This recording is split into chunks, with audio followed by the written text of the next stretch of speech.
Tell me how you met Lois. You want the honest truth? Yeah. I was washing cars, What year? taxis, where your Uncle Walt used to work for Secreto, Okay. What year? 1947. Okay. I was washing a car, a taxi, inside this big old building on High Street in Modesto. When Lois just happened by, because she had been seeing the son, Johnny Secreto, and he was a good friend of mine.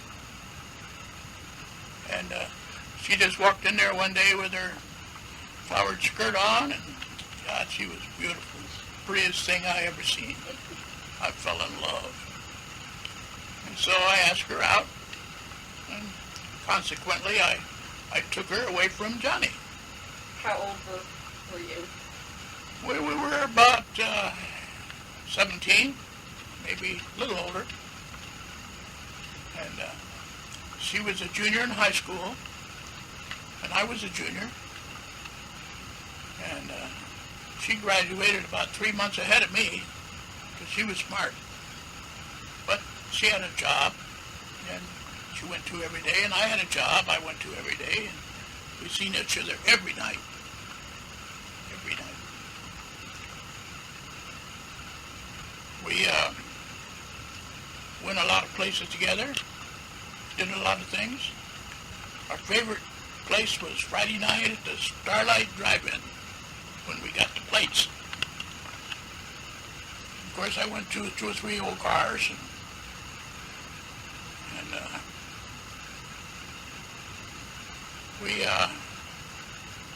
her last job that I remember going by and picking her up from work when she worked for the secretary to the Boy Scouts of America. And of course, he ended up buying one of my old cars that I had that went bad on me, and my mechanic told me to pedal it. So he wanted it real bad, so I sold it to him.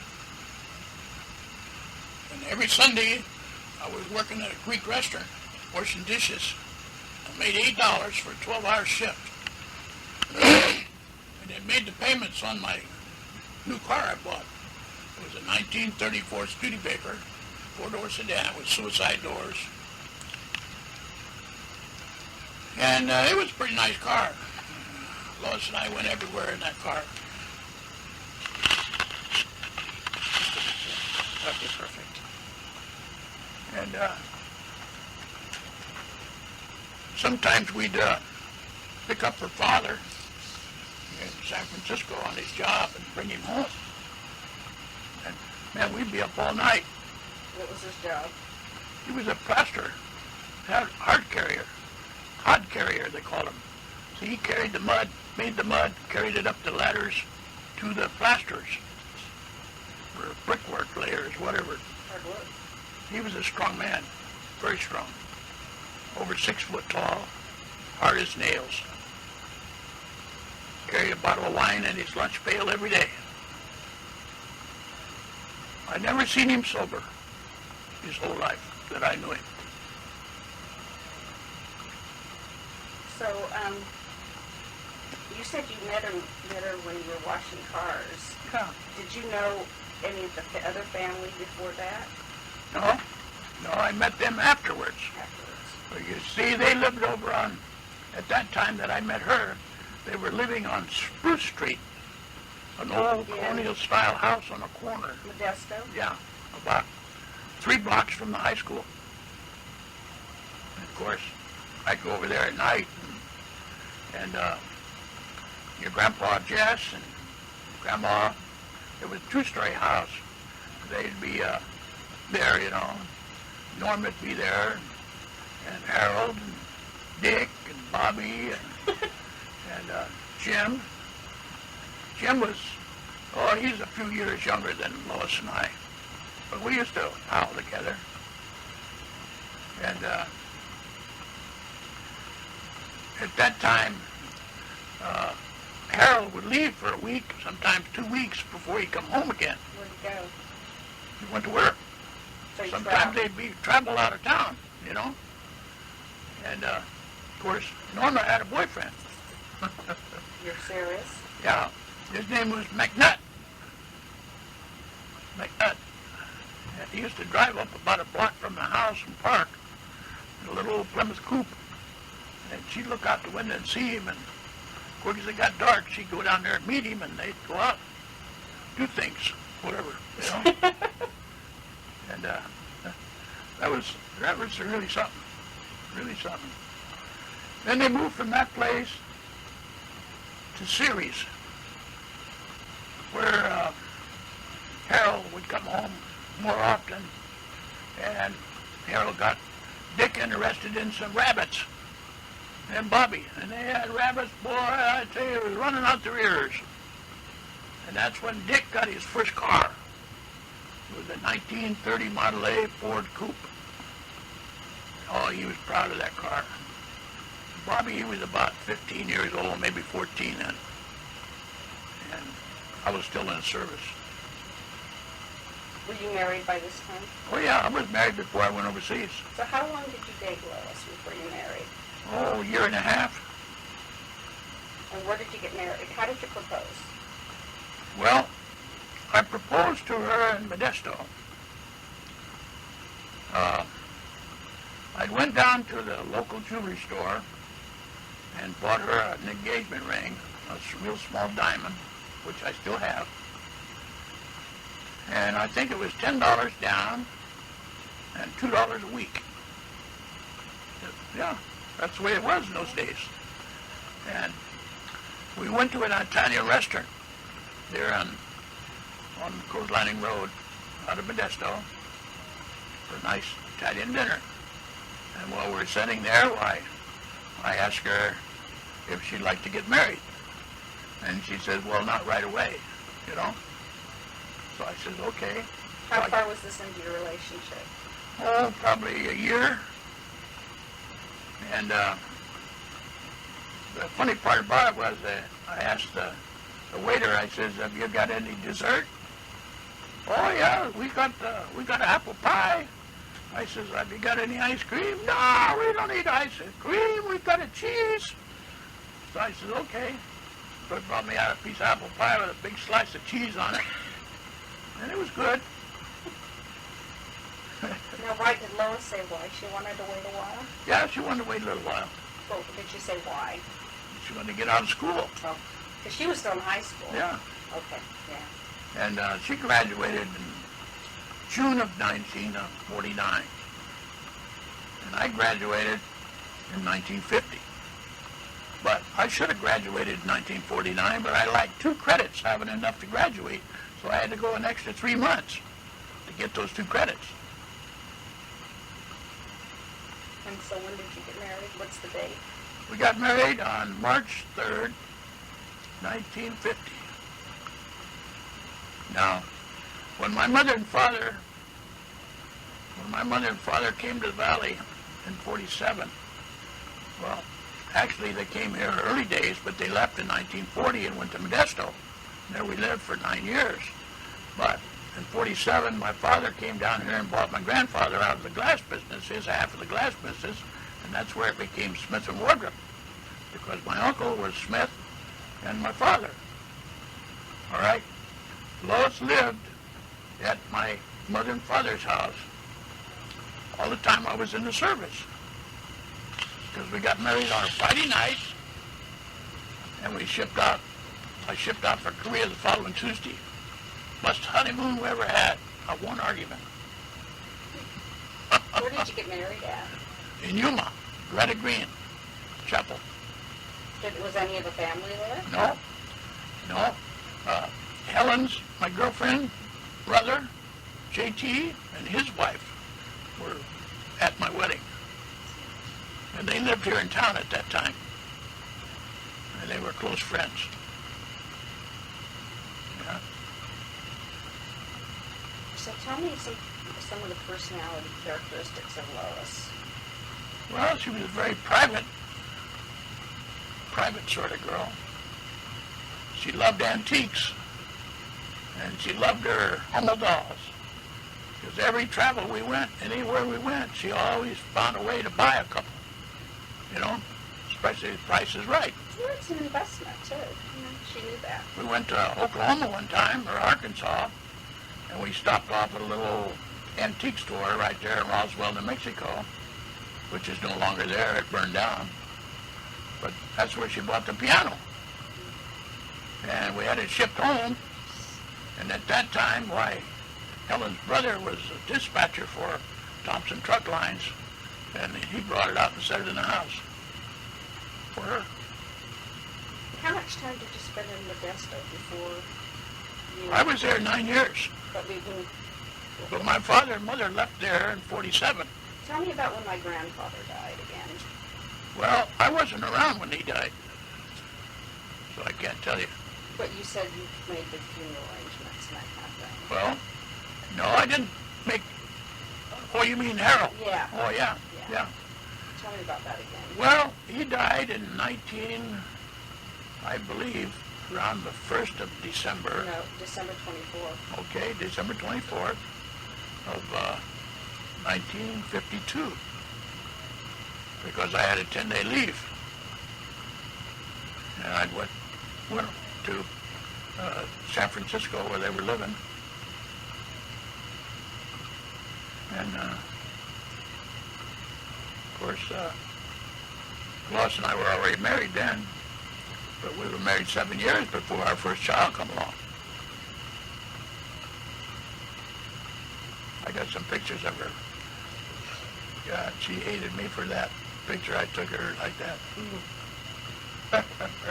Tell me what you remember about Grandma Creed and Jesse. Well, I remember... And the other members of that family. I remember when they lived in South Modesto. They had a little old house set behind the big house. The big house was where Harold and all the kids lived, and they had a little house in the back with an old coal stove and a coal big oven that they cooked in and stuff. And every time that Lois and I'd go in there, which was about every evening, why, they'd be sitting there at the table playing cribbage or playing cards. They love cards. Just the two of them? Yeah, just the two of them. And Jess, he had 2 canes. And boy, I'll tell you, one time I came over to see Lois. I'd only known her a couple of months when they lived on Spruce Street. And old Harold was chasing me around the house. He didn't like me at all. Ah, man, he was chasing me around the house. He was about half loaded. And I pinned him to the floor, and I was on top of him holding his hands out. I wasn't hitting him, just holding him to the floor. And Jess, he was stomping the floor with his cane, saying, "Hit that son of a bitch, hit him!" Was he telling you that? Yeah.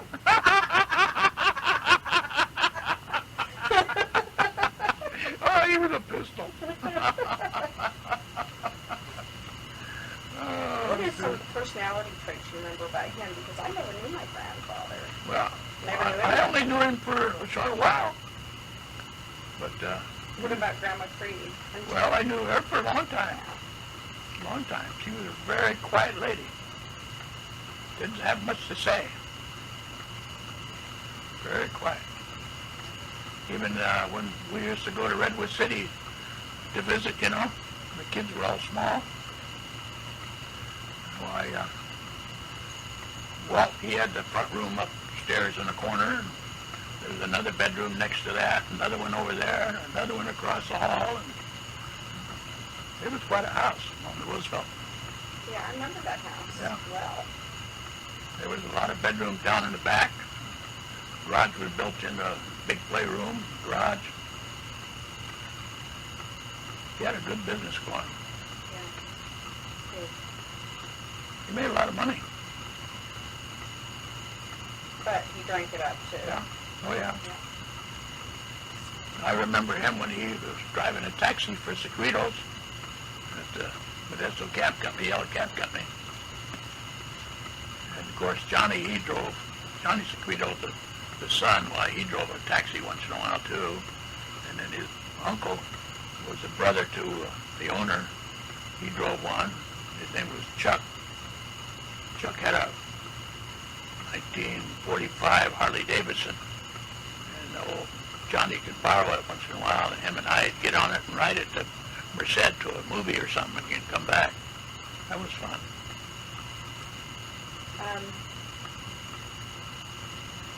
Which family member did you get along with best? What? Lois's family. Which person did you get along best with? Well, I got along with everybody but Harold. Harold, I don't think could get along with anybody. We would come home at 10 o'clock at night. I remember this one incident where he took the knives and stuck them through the casing of the door casing to hold the door from coming in. And when I knocked the door open, why, all the casing came off and all the knives fell on the floor. And he was in the kitchen. Oh, you know. Why did he do that? Why would he do that? Oh, he was hungry. We could have went around the back door and walked right in. You know, Grandma married him.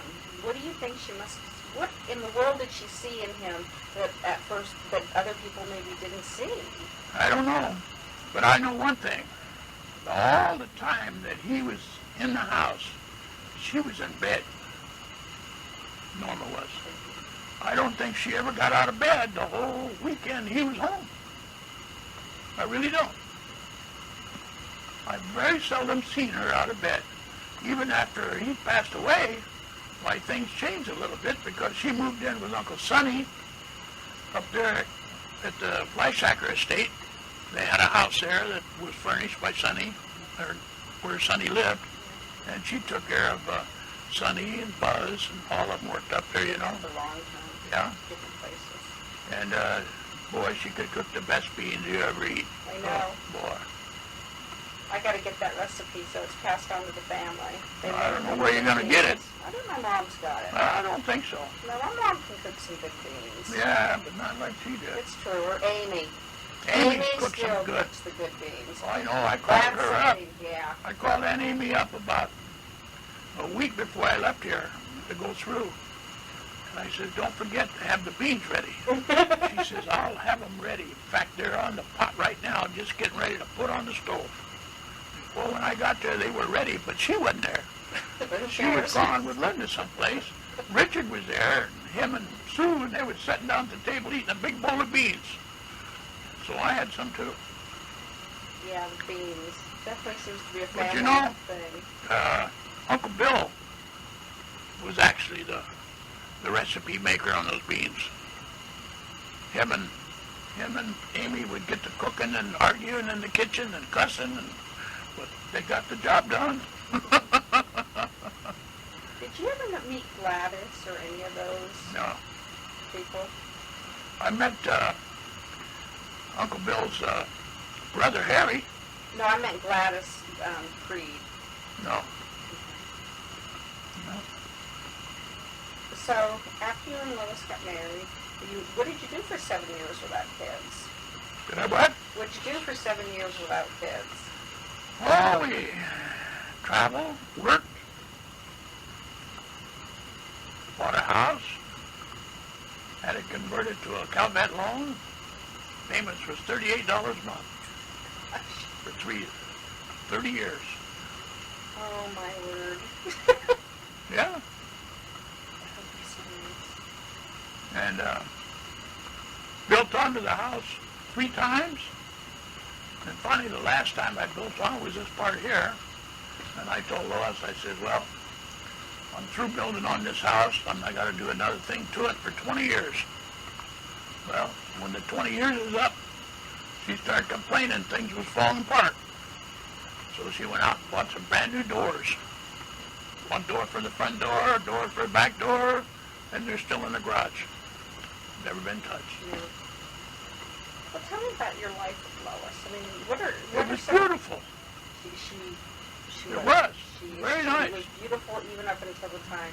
Right she up passed until away. the day she always passed away. It was an I- attractive woman. on the 11th of January, we had an appointment in San Diego with her cancer doctor. And so Bonnie, which is my ex-daughter-in-law, Chris's wife, ex-wife, she had a van, so we put a little bed in the back and put her in there. And we got to Alpine, which is on the way to San Diego, and she says, she always called me Dad for some reason, I don't know why. But, Dad, could you get me a lemonade? Sure. So we swung over by this little place, and I got her a big lemonade. We went on up to the doctor, and we had to wheel her in a wheelchair. And doctor examined her all over, and the nurse came out of the room, and she was crying, the nurse. She was just bawling her eyes out. And the doctor told me, he says, well, he says, quick as you get home, he says, I want you to get in touch with the hospice people. So I did. We got home that afternoon about 2 o'clock, 2:30, I guess. And I got a hold of those people, and they came right over. Boy, they was here in 30 minutes. Amazing. And they made her real comfortable upstairs in her bed. And they says, we give her a little glass of orange juice, and we give her a couple of small pills to relieve her pain. And she says, the nurse says, now I got my number here. You can call me anytime, day or night. Doesn't make any difference. You call me if anything you need. So she says tomorrow morning, when she wakes up, give her a little glass of orange juice and a couple of these pills and a little breakfast, whatever you feed her. I said, okay. So that night around 3 or 4 in the morning, sometimes she'd reach over and grab my shoulder for me to adjust her pillow. Well, that particular night, she grabbed my shoulder, but she didn't say anything, so I just went on to sleep. So I got up about 5:30 or 6, like I always did. Went down to the restaurant, got my paper and coffee. I came back about 7, and I walked upstairs to give her a juice, and she'd gone, passed away. I mean, she didn't last 2 days after I brought her back from the last checkup. I think she got to die of pain. But she had went through this sickness for 7 years. 7 years. And we thought we had it licked the first 3 years because she had one of her breasts removed. And she asked me one day, she pulled her blouse off and said, Dad, you think I should get another one made over here? I said, why, honey? I said, shoot, one's plenty. That's all I need to bite. And she got so excited when a doctor would examine her. Man, she got so quick she could pull that blouse off in a second. I mean, she had 10 doctors examine her over the years. And she got where she wasn't bashful at all. Boy, I mean, she just peeled it off. True, I bet she started out bashful, though. Then after we went to the doctor, after the 3rd year, why, the doctor says, well, he says, I think we've got this in remission. I think you're cured. But you're going to have to come in every 3 months and have a blood test.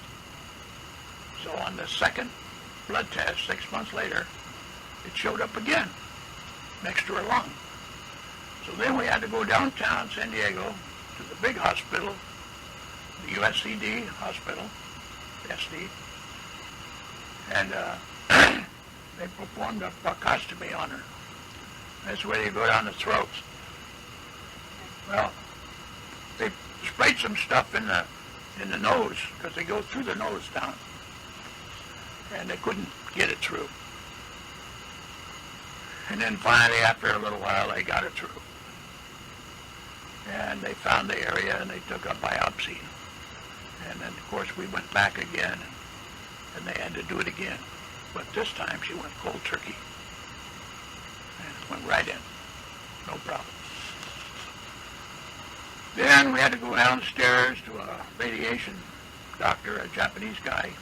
Of course, he had to check her over, because she'd went through 25 treatments of radiation the first time around. But then she had to go through another 25. But she did it locally here. She would leave her office at 5 or 10 minutes to 12, go to the hospital, have her radiation treatment, come home, eat a sandwich, and go back to work. And she did her driving herself. She was strong. very strong. Then, after about 2.5, 3 years of that, why, it got where her stomach was starting to bloat. And we went to the doctor a couple of 3 times. She was taking chemo, and finally her veins got so small that they couldn't administer the chemo, so they put a special patch here on her breast so they could feed her direct. And that worked out really well. Then she got the other treatments, and then she was coughing real bad. The radiation burned her lung a little bit, and she was coughing quite a bit. And her arthritis was playing hell with her fingers. She was getting where it was hard for her to type. When did the arthritis? What age? Probably 60, 61. She started getting that real bad in her fingers. Yeah. A super lady. Who do you think she was closest to in her family? Well, it's hard to say. She liked her brothers and her sister, and she liked her sister most of all because she's the only one that she would stop and see when we go visit. We go to her house, you know. And I'd park the motorhome out in the driveway there in the back, and I spent a lot of time out there by myself because Lois is off gone someplace for the yard sale with your mom. They'd come home with a load of stuff on the back of that wagon. I'd have to try to get it through that little skinny door into the motorhome to get it stored. Man, we had a heck of a time. But different personalities. Oh, yeah. Lois and Oh, yeah. And you wouldn't think they were sisters to look at them. Yeah, that's true. Because when your mother came down here to visit Lois, she stayed here about 8 or 9 days. And this was about 6 or 7 months before she passed on. She flew into Palm Springs, and my daughter-in-law, Martha, went to Palm Springs to meet her at the airport to bring her down here. And Martha says, I stood around the reception area, he said, for 20 minutes, and I never seen her. And here she was standing right in front of me in this little gift shop looking at stuff, you know. And she finally walked up, walked back past me, and I says, and Martha says, are you Carol? Yes, I'm Carol. They hugged each other, you know. Man, Martha would have never known that was her sister. They're so much different. They are very different. You know? Yeah. Of course, they came on down. Lois and her had a long, long talks. Every time I come in the room, they were talking. And Lois's boss, which was a lady lawyer, third-generation lawyer, because Lois had worked off and on in that same office for 40 years. 40 years. Well, she did all her taxes. Type really fast. She did all her taxes. Well, she did shorthand, too. And I mean, she was good at it. Secretary. And she made out their checks. You know, I mean, she did everything. And, of course, the last 2 weeks, well, actually last month, she was going into the office all the way up within 10 days of passing away. She was going to the office and doing 2 or 3 hours work. And then I'd pick her up, bring her home. I took her down, unlocked the door, and sent her to her desk, and she'd be the only one there. 9 o'clock, they'd come dragging in. She'd already have an hour's work done. Boy, if I was 5 minutes late, she'd really get pissed. But I had the business to run too, you know. Oh, boy.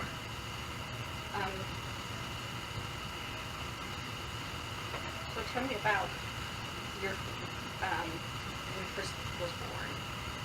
When Chris was first born? Yeah, tell me about all that. So that was planned. You decided it was time to have a baby?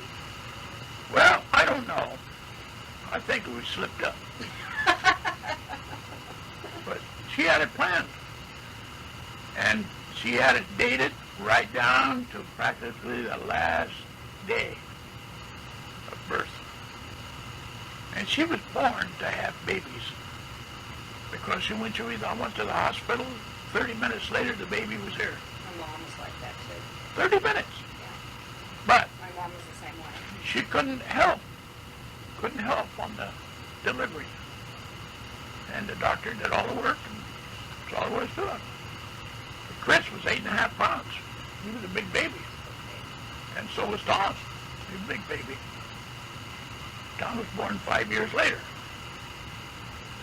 Well, we was kind of hoping Tom would be born on the same day Chris was. So Chris was born on the 31st of August, the same day as my mother. And Tom was 4 days later, on September 4th. So do you have any special stories you'd like to share? Do what? Have any special stories to share? Well, I got one that's kind of dear to my heart. Our first year that the boys was Tom, he's been working off and on with me all the time he went to school. And, of course, he worked every summer. And when I would leave on vacation, well, he still worked in the shop, along with my uncle and secretary and so forth. Well, Chris, he was away at college. Well, Mom and I, we got in a motorhome. We went to the Sierras. We were the only ones in the campground, parked there. We were there 2 days. And I told her, I said, well, Mom, I said, this camp is not the same without the kids. Hello? Bueno.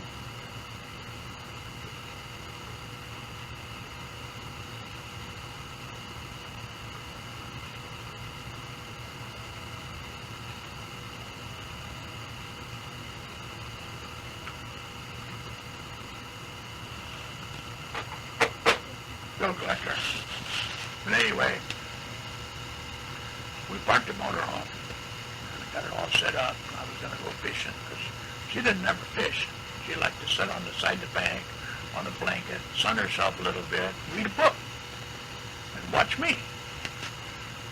Now I told her, I says, honey, I says, this is not the same anymore. The kids are not here. None of the families are here. Your mom and dad used to come up, meet us. They weren't there. So I said, let's go home tomorrow. We'd only been there 2 days. She says, okay. So the next day, here comes a old friend of mine from Carson City and his wife and son. And they set up camp. And then next day after that, an old friend of mine from the valley here that had cancer. He was only 19 years old. His name was Colombo.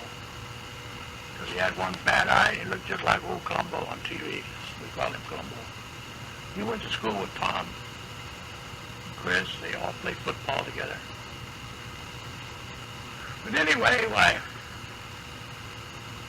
we started to go to bed in the motorhome that night. And she says, Burl, she says, will you take some of this mouthwash? Your mouth smells awful bad. So she reached in this little bag and pulled out some, and I took a swig of it. And God, I like to choked and hollered and yelled. She said, what's the matter? I said, well, this stuff don't taste like mouthwash. And she turned on the light, and it was fingernail polish remover. And I accused her of trying to kill me, trying to murder me. And man, I don't know what all I had to take to get that taste out of my mouth, Oh, she was so sorry over that. Oh, she just apologized every day for 3 weeks. Oh, man, but when we got home, she wanted to park that motorhome in the backyard. but I could not make the turn on the back there between the garage and the fence on account of that big telephone pole in the alley. Couldn't get it back there. Hello. On my right, I've already read the paper. Yep. What you think of that? Trying to sell me the San Diego Tribune. I said, I already read it. Did you know my father? Yes? Tell me about him. Well, What you things you remember? Because I never knew him at all. you did. Never met him that I can remember.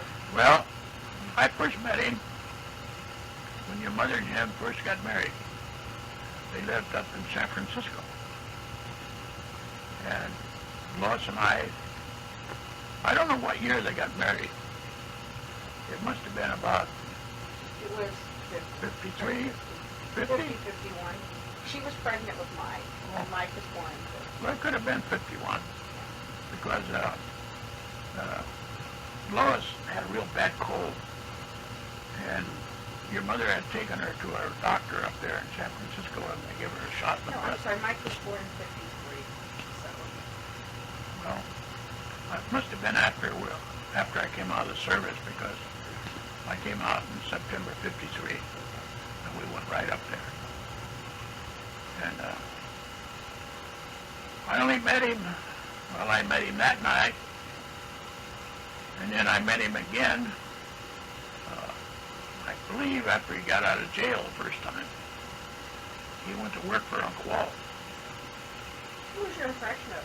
You're a good judge of character. Well, I didn't know him that well. Yeah, what was your curious? Well, I just didn't know him that A well. little bit I know about him. You know, Well, it's not real positive. I just didn't, I've never been able to sit down and talk to him, you know. Yeah, But your mother was in love. he was a handsome man. Oh, yeah. Yeah. But I knew very little about him. Very little. In fact, I knew very little about Jim's first wife. And I stayed at their house one night, Lois and I, and Chris when he was little. What are some of your memories of Doris? Doris? She was the wild one. Yeah, and wild. Real wild. And Amy can tell you about Doris. Yeah, I know. But I like the different perspectives. It's Yeah, but I didn't pal with her. No, but she was The alive. first time I met her, when she moved in with Walt up there in San Francisco, and Walt had a partner at that time in business, and he had fallen in love with Doris, and he wanted to marry her, but she was still married to that Italian. Yeah. And they went out together a lot. And then I never seen her much after that until she met McGee. And McGee was the best thing that ever happened to her. That's the day we went over to McGee's house and picked up that trunk that she had that belonged to Grandma, the one you got now. And I seen her one more time after that. That's it. Really? I'm surprised. Well, I seen her in the hospital,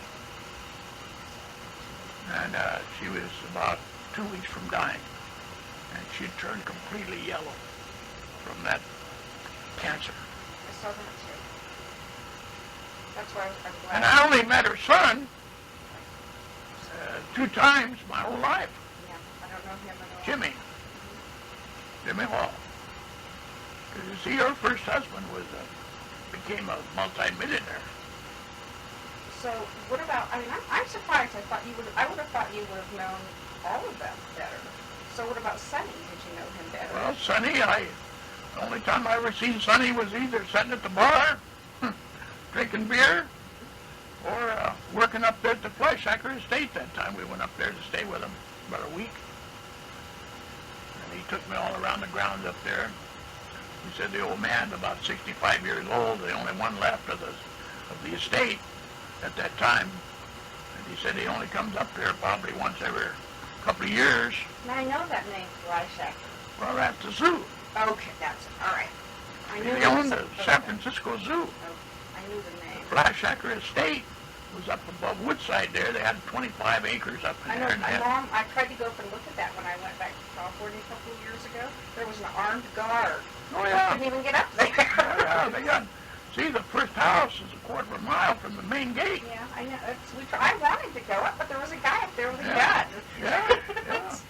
Well, you see, um, also they have Republican parties up there. Oh, And, that might. Okay, that would make and sense. Maybe that's why. Uncle Sonny was telling me that one year up there they had this was when Goldwater was running for president. Why, they brought in 3 truckloads of booze. And he said there must have been 500 people up there. They got 3 big houses, chateau houses there on the property, plus a Roman swimming pool and everything. I didn't even know all that stuff was there. Oh, yeah. I mean, I'd go up and stay at the house, but I didn't realize. He took me all through the place. He had a big The garden. house we stayed at was not a nice Oh, house. good job. Yeah. And he went from there, I believe he went from there to the county and worked as a, some kind of a security Yeah. guy up at the county park. And he retired from there. So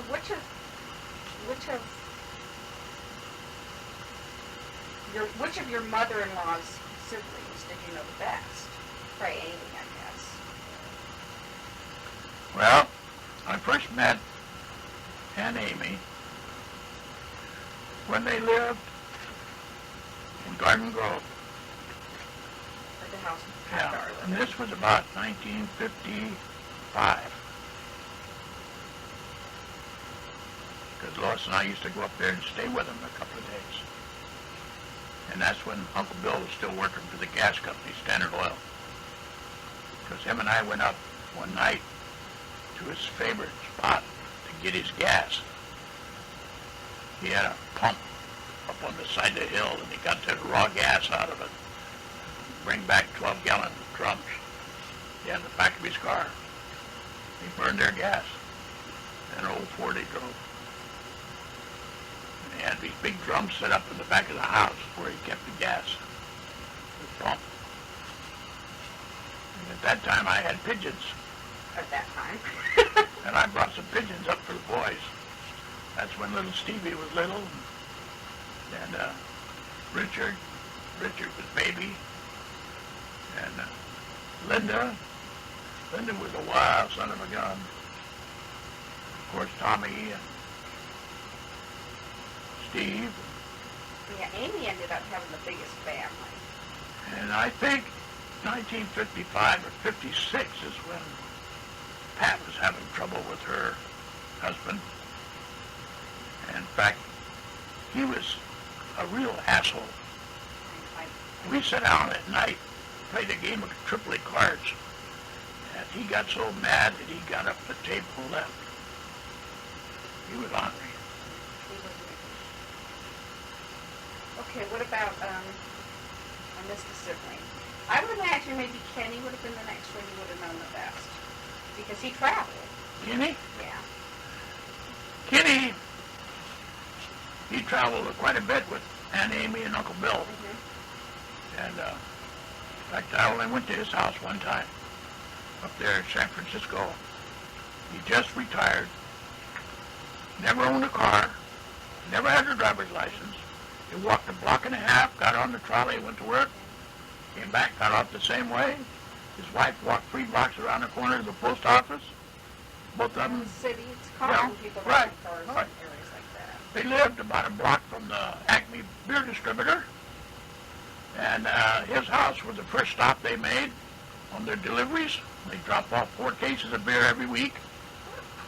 And there were little bottles like that. And out there in my garage, I've got one of those old San Francisco lights that fit on the top of the telephone pole Oh, wow. that came out of his garage. Because when they changed all the lights in the city, Why, he latched on to half a dozen of them, That's me. and he sold them. That is really me. And Uncle Bill had one, and I got one. And it's still in the garage. You gotta show me that. Still in the garage. It's up in the rafter. Oh. We can still see it. What did you think of Kenny? Well, Kenny was super. He was quiet, but he liked his beer. He was happy. Yeah, he was happy. The accordion. I remember Kenny was playing. Do you remember playing? Never played that for us. Oh, he did? Maybe No. he did because I was a kid. You know? No, but in fact, I never met his wife but one time Yeah. at that house where they lived there in San Francisco, big two-story place. Yeah. And then after they retired, they sold that and moved to Willett. Well, no. When did he marry the wife's sister? I don't know. See, I mean, maybe he'd already married the wife's sister. I know he was married to two sisters. Oh. So, yeah, well, that's what I remember.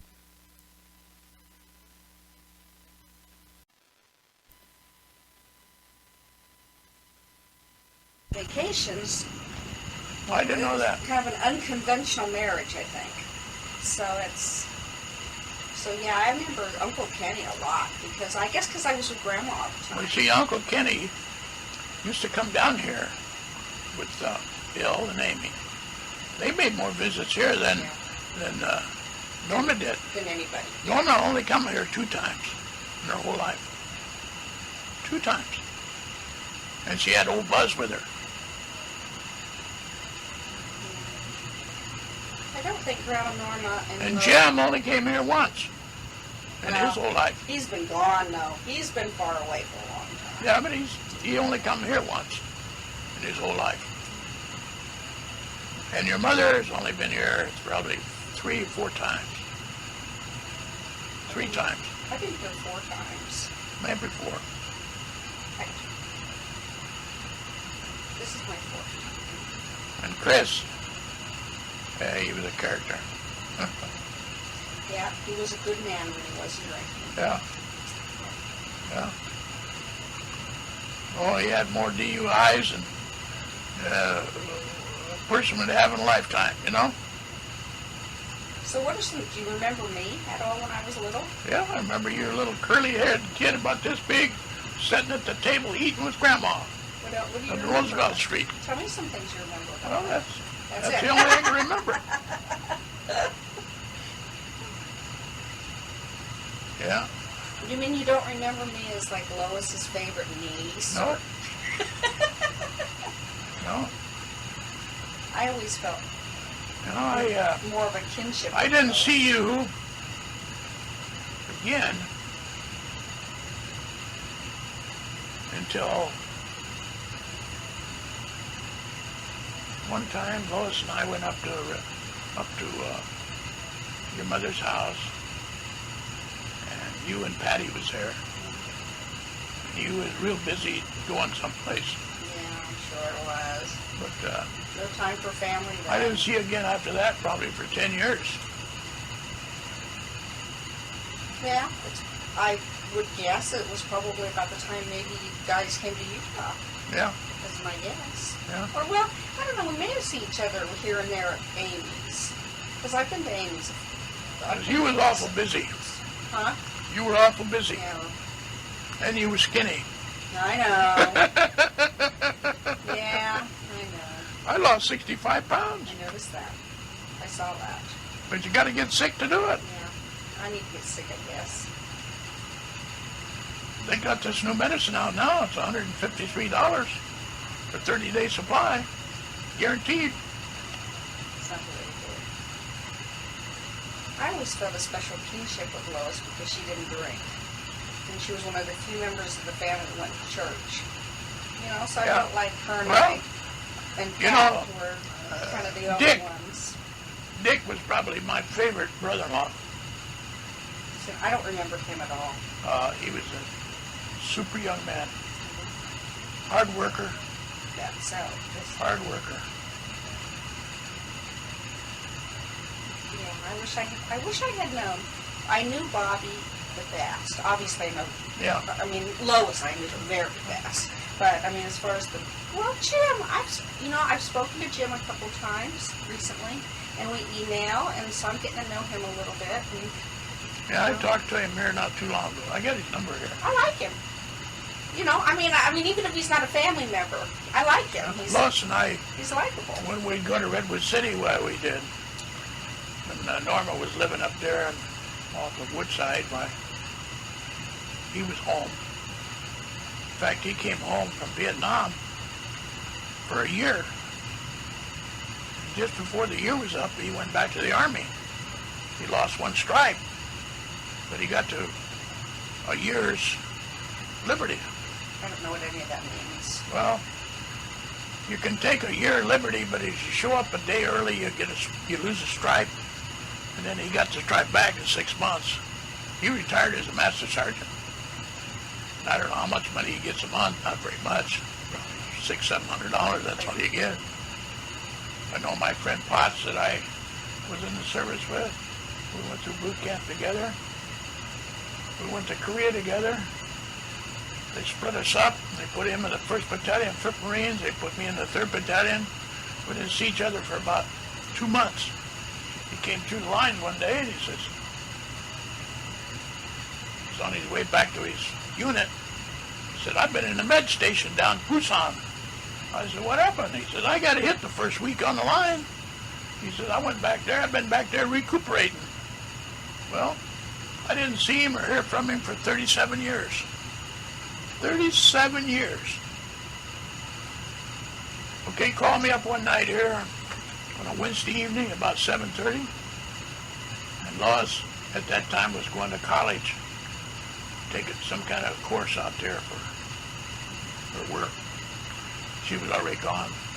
He says, Burl Wardrup? I says, yes it is.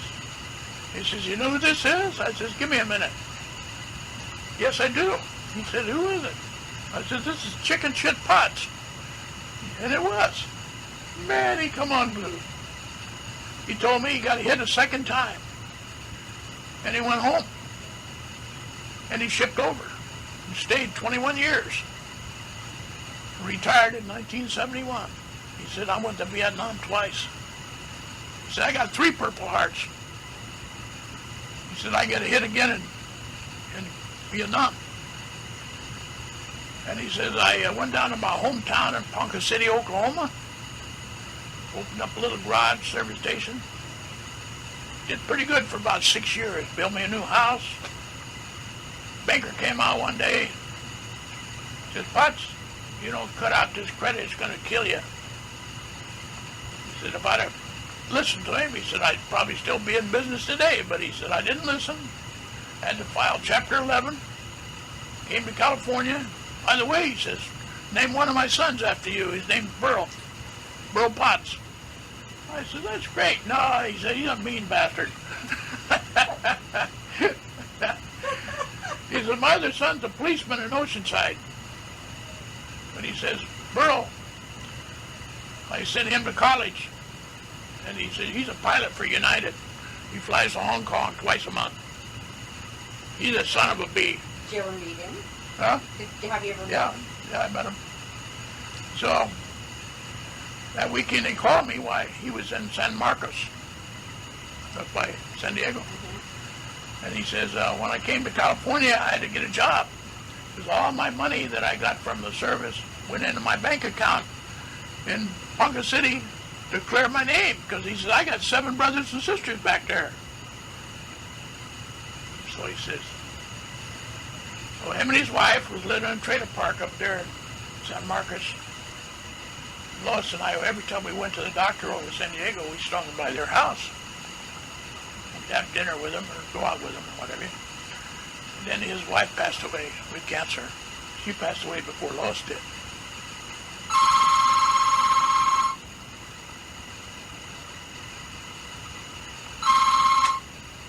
Hello. I've been on vacation for 3 days. What are you talking about? Well, you want a rundown or what? I wasn't. No. Well, my favorite niece is here. visiting from Utah. And right now we're in an interview for consultation, world travel events. She's raking my brain.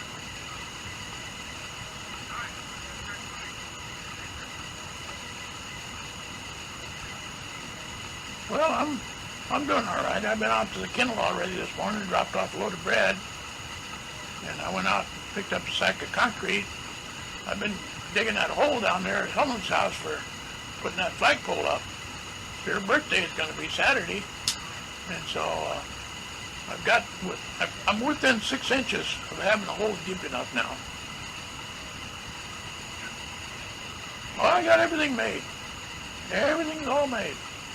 All I have to do now is cement this rod down in the concrete for the foundation, and then slip this deal over the top of it. Man, it's going to be slick. Slick. Yeah, it better.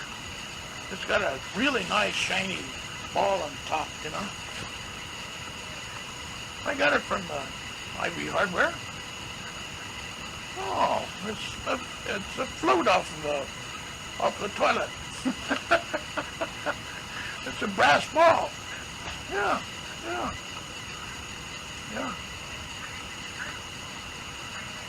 No, I unloaded it. I took the rack off and left it out the farm, and I took the trailer back over to my nephew's.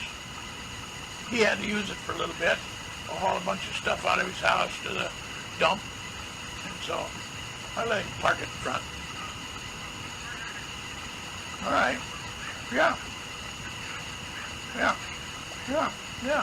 I got you. All right, bye. That was my buddy I played dominoes with. He was kind of worried because he hadn't seen me in a couple, 3 days. That's sweet. He's a retired fireman, and he got hurt on the job. He's only 53 years old. And been retired about 7 or 8 years now. That's young. Boy, that's young. He draws SSI plus his fireman retirement, which is about $25,000 a year. He lives by himself. Got a big house. I guess it's decent. Got 15 cars.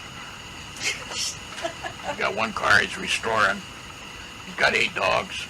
Actually, he's got 12, I think, because 1 had pups. 2 cats. Oh, what do you remember about Walt? I realize I left. Well, I told you as much as I know about Walt. I know Walt was a wild one. He was a good taxi driver. I guess good taxi drivers make a lot of tips. When he left there, he went to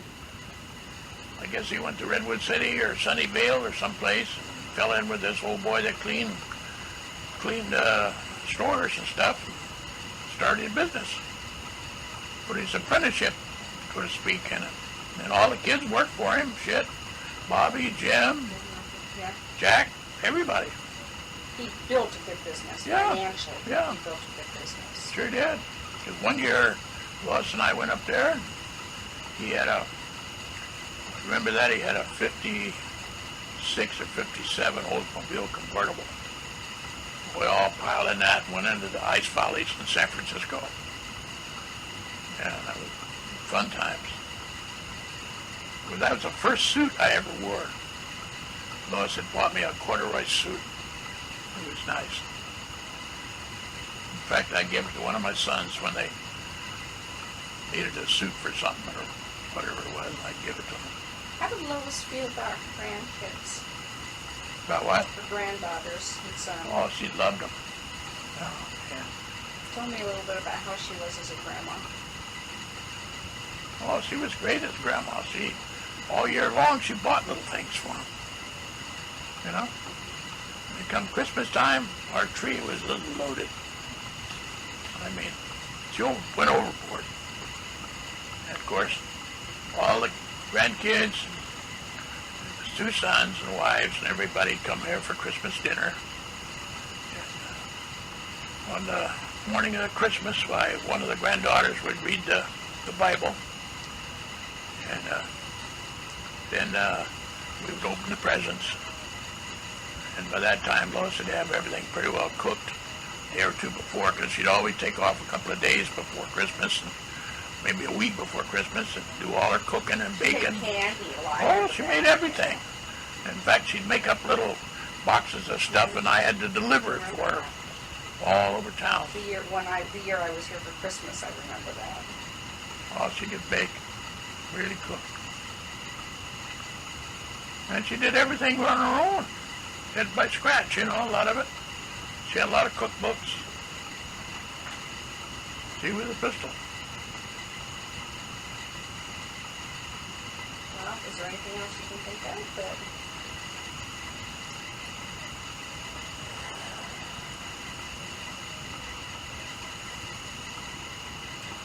Well, this is it. I'm curious. What kind of movies did she like? What was her favorite color? What kind of music did she like? Well, she liked all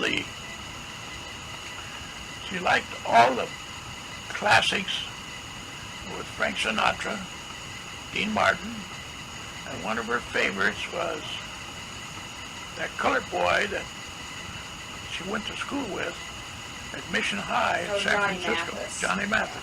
She went to school with them at Mission High in San Francisco when she was a freshman. And she never forgot that. She had tapes and records on him. And she played that all the time. She had a big radio dealer in her office in there. I gave that to one of their granddaughters. I should have kept it, but I didn't. What about movies? Well, she liked Days of Our Lives, the soap. It used to come on every day at 12:30. And she'd be here in time for lunch to watch that soap. Because that soap would last an hour, Days of Our Lives. Well, on the days that she had to get back to work, she'd tape it. Or when the time changed, she'd tape it again and then watch it at night when she went to bed. But she kept up to date on that movie. When we were camping in earlier days with our trailer, she had to have her TV, and I had to have a special battery hookup for the TV so she could watch her soap. She just loved that Days of Our Lives. And I fell in love with Bold and the Beautiful. In fact, it'll be on at 12:30 today. What time is it right now, anyway? It's almost 10 after 11.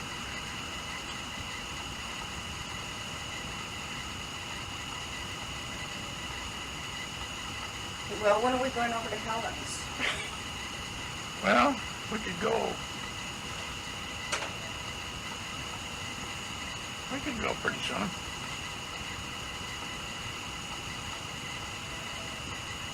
Gotta see if I can get that other 6 inches dug. Get that thing cemented today. Oh.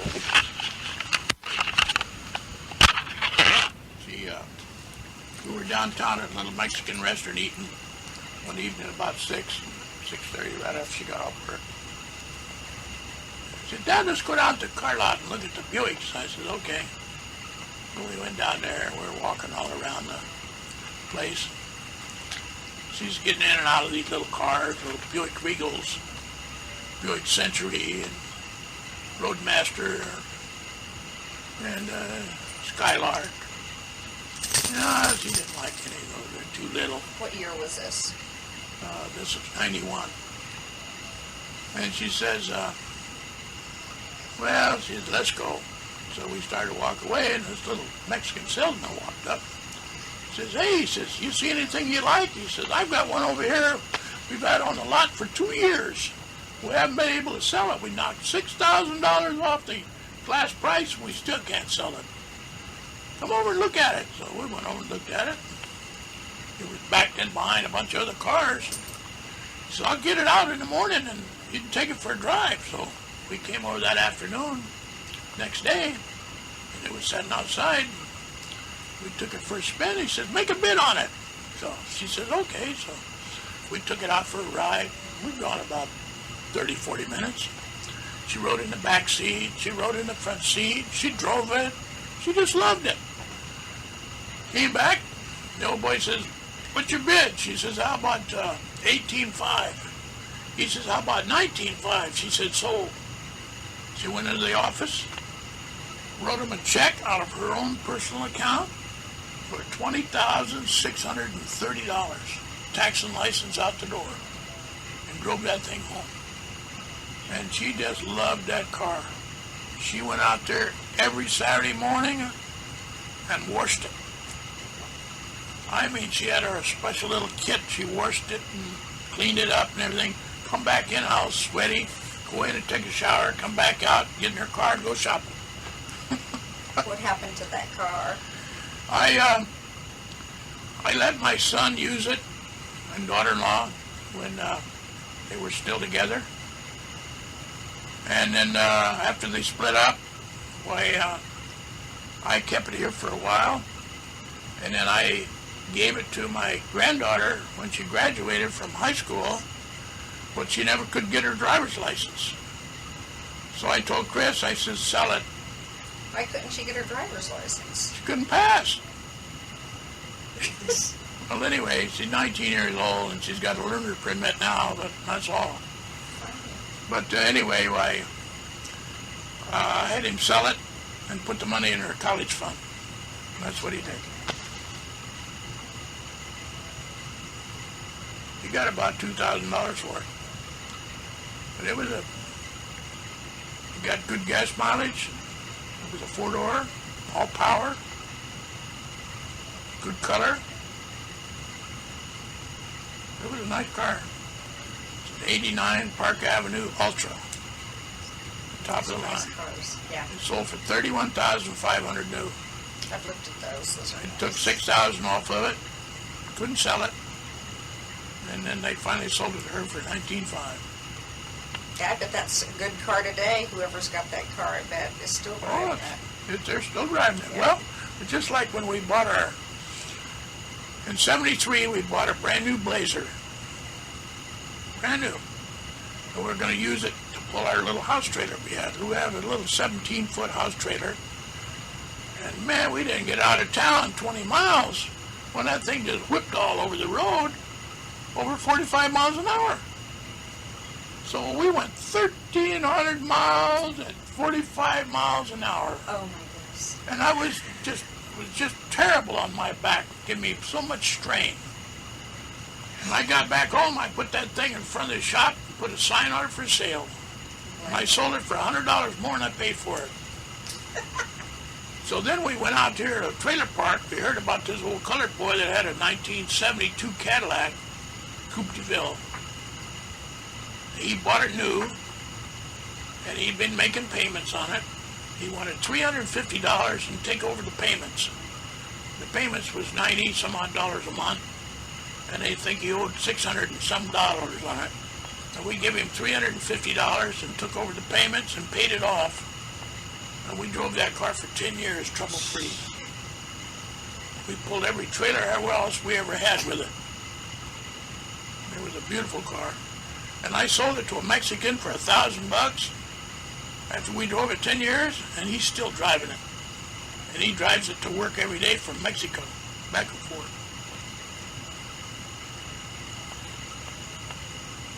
Then we bought another one just almost like it from a lady that I knew up in Brawley that had 18,000 miles on it. And it was a 81 Regency Oldsmobile four-door. It was clean. In fact, we finally ended up selling it to Chris and Bonnie for $2,000. That's before we bought the Buick.